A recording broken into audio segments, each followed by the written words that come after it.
ये पर्यावरण प्रेमी हैं जो कुछ लोग आए हुए हैं जंगल को, बांस को पहचानने और समझने के लिए कि बांस क्या है, बांस से पर्यावरण को क्या लाभ होंगे।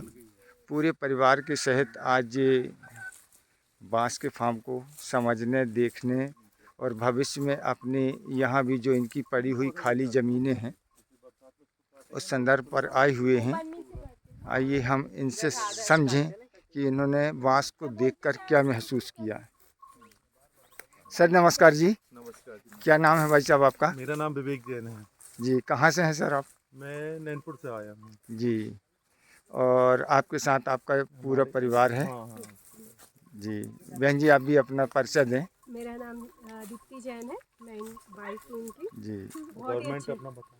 हाँ, मैं गवर्नमेंट टीचर हूँ। जी, थैंक और हमारा भी यही ड्रीम प्रोजेक्ट है कि हम भी बांस लगाना चाहते हैं। यू। जी पर हमें बिल्कुल नॉलेज नहीं था, लेकिन यहाँ आके हमको बहुत अच्छे से सीखने मिल रहा है कि हम कैसे बांस की खेती करें। और आपसे बहुत कुछ सीखने को मिला।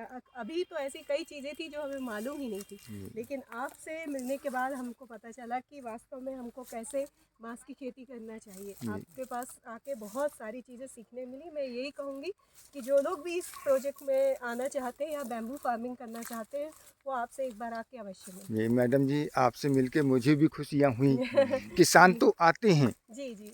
किसान आते हैं, सीखते हैं, समझते हैं कि कैसे हमको बैम्बू फार्मिंग करनी है, हमारा पर्यावरण कैसे ये। लेकिन यदि टीचर जो हैं, टीचर यदि उस पर्यावरण के प्रति यदि लगाव है हाँ। तो वो जो अपने स्टूडेंट हैं हाँ। उनको भी गाइडलाइन करेंगे। और जितने स्टूडेंट हैं दो दो पौधे भी यदि लगा देते हैं जी। तो हमारा क्लाइमेट बहुत सही है, चेंज सही होगा। है।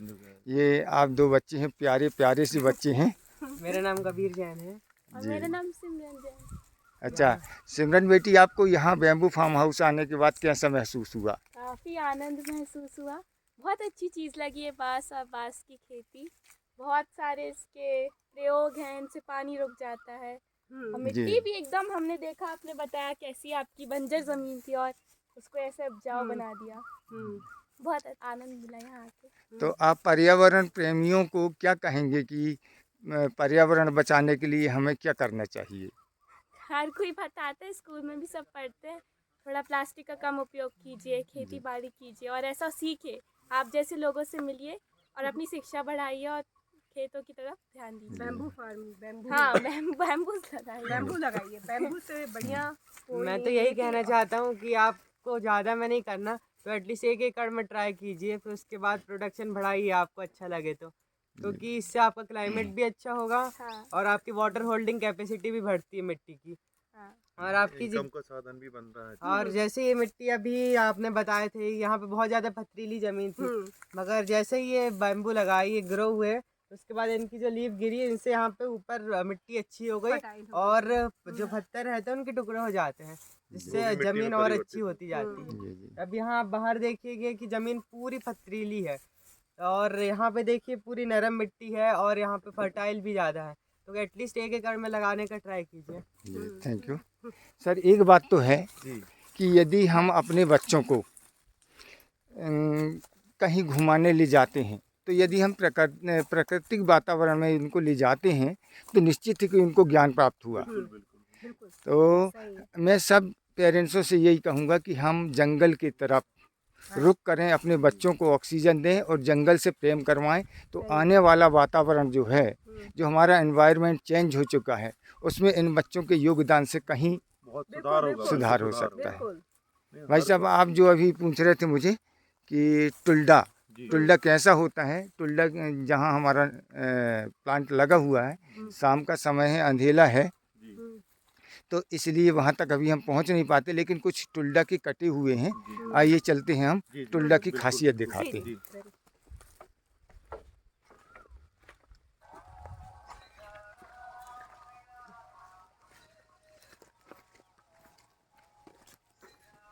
ये पूरा बांस का जंगल है। अंधेला होने के कारण हम अतिथियों को टुल्डा बैम्बू दिखा नहीं पा रहे हैं, लेकिन फिर भी हम जो कटे हुए हैं उनको दिखाते हैं। राजू भैया उनकी लंबाई नापो पहले आप। हाँ लंबा वाला निकालो, बहुत स्पीड से नापो ना।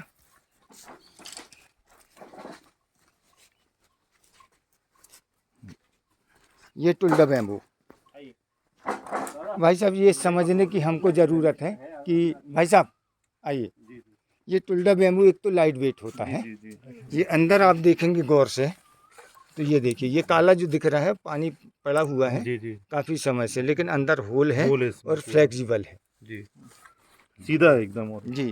और ये देखिए थोड़ा राजू भैया दिखाने की कोशिश करें हम, हटो मानिक दादा, ये आप देखिए ये पूरा सीधा है, जी एकदम सीधा सीधा है। और जब हम इस बैम्बू को टच करते हैं ये Smoothness. तो ये इसमें स्मूथनेस है, बहुत सॉलिड। चलो थोड़ा लंबाई नाप दो इसके नॉट्स भी थोड़े ज़्यादा पड़े। जी। 10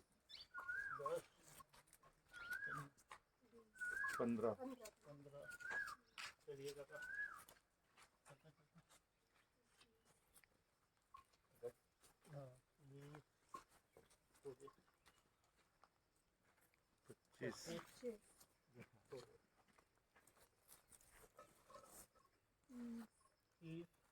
25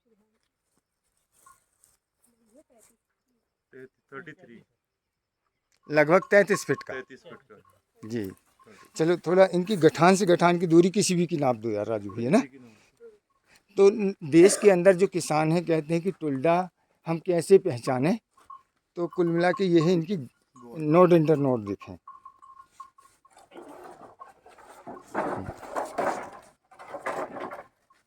नाप दो इसको, टेप लगाओ, दिखना चाहिए, अंधेला हो रहा है। ये आप देख सकते हैं कितना है, 21 इंच। ये 21 इंच है। गठान से गठान की दूरी जो है नोड इंटर नोड, ये कितना है, 22 ये 22 इंच। इस तरह जी 21, 22, 24 इंच तक इसकी नोड इंटर नोड बढ़ती रहती है। और टुल्डा की खासियत है भाई साहब कि जो छोटे पौधे रहते हैं, जो क्वालिटी है, ये जो टुल्डा मैंने आपको दिखाया, इसको हम लोग दाढ़ी वाला टुल्डा कहते हैं। अच्छा दाढ़ी वाला टुल्डा कहने से ये मतलब कि जब इनकी जो पत्तियां रहती हैं, पत्तियों के बीच में बारीक बारीक वाइट सा रोए रहते हैं, अच्छा बाल रहते हैं, तो उससे पहचान जाते हैं। और फिर देखिए कि पौधा स्वभाव खुद बताता है। तो जो टुल्डा का पौधा रहता है अन्य पौधों की अपेक्षा जब 2-2.5 फीट का रहता है तो उसमें गठाने भी उसकी बढ़ी आती हैं, नोड इंटर नोड जो है। शुरुआत से ही वैसा रहता है। जी।